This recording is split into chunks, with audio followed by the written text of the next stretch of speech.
No धर्माधवेति। एक गोपी विक्रेतु कामा, उसका काम क्या था? बोले दही विक्रय करने जाती थी, दही बेचने जाती थी, और पूरे नगर में घूमती थी। कोई दही ले लो, कोई छाछ ले लो, अरे कोई दही ले लो, कोई छाछ ले लो, पूरे नगर में यही कहती घूमती रहती थी। नंद भवन में बैठे हुए नन्हे से नंद नंदन ने जैसे सुना दही ले लो, छाछ ले लो, रोज बोलती हुई जाती है। नन्हे से लाला आज यशोदा मैया के पास गए, मैया मैं हमेशा देखूं बाबा नंद बाजार में जामे नई नई सामग्री खरीद के लामे, आज मैं जाके कछु खरीद के लाऊंगो। नंद रानी बोली का खरीद के लावे को? बोले मैं आज दही खरीद के लाऊंगो। नंद रानी बोली 9 लाख गायें हैं, इतनी सारी दही की हंडी रखी हैं, इतनो सारो माखन रखो है, इतनी छाछ है, फिर भी दही बाहर खरीदवे काई गुजावे को? ना मैया मोकू तो खरीदनो है। बोले कैसे खरीदे को? खरीदवे के काजे तो दाम चाहिए हूं मैं।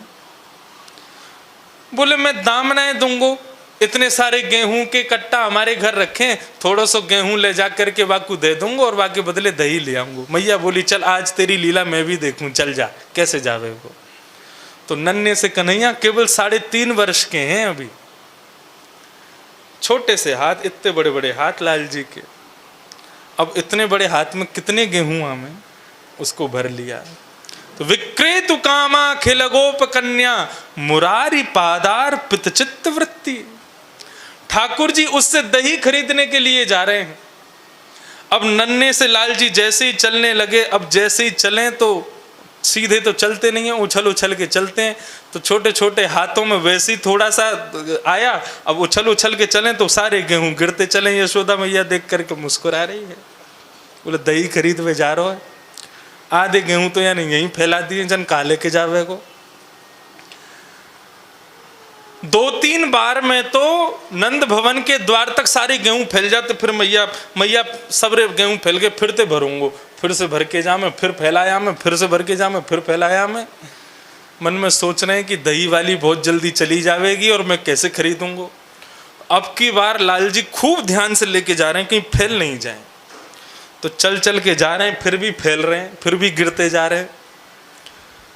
अब की बार लाल जी ने जैसे तैसे चलते चलते चलते बाद दही वारी के पास पहुंचे, सबरे गेहूं फैल गए, केवल एक गेहूं को दानों हाथ में रह गए।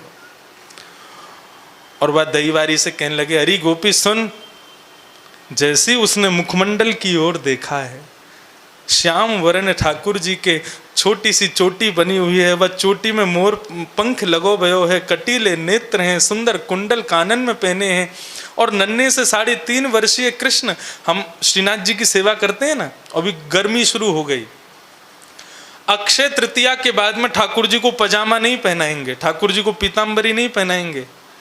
अब कैसे बताऊं मैं क्या पहनाएंगे?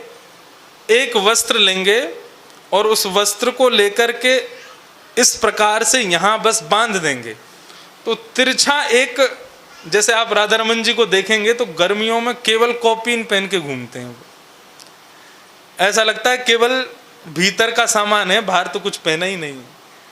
तो ऐसे लाल जी को रहना बड़ा प्रिय है गर्मियों में। तो वैसे ही लाल जी ने वो कटी बस एक वस्त्र से एकमात्र बस ढका हुआ है खुद को।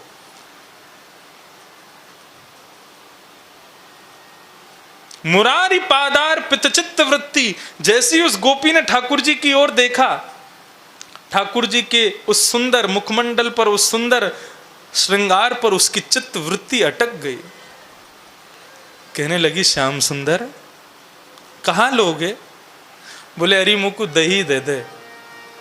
कितनो दही चाहिए? बोले थोड़ा सा दे दे, मैं खा लूं, इतनो दे दे।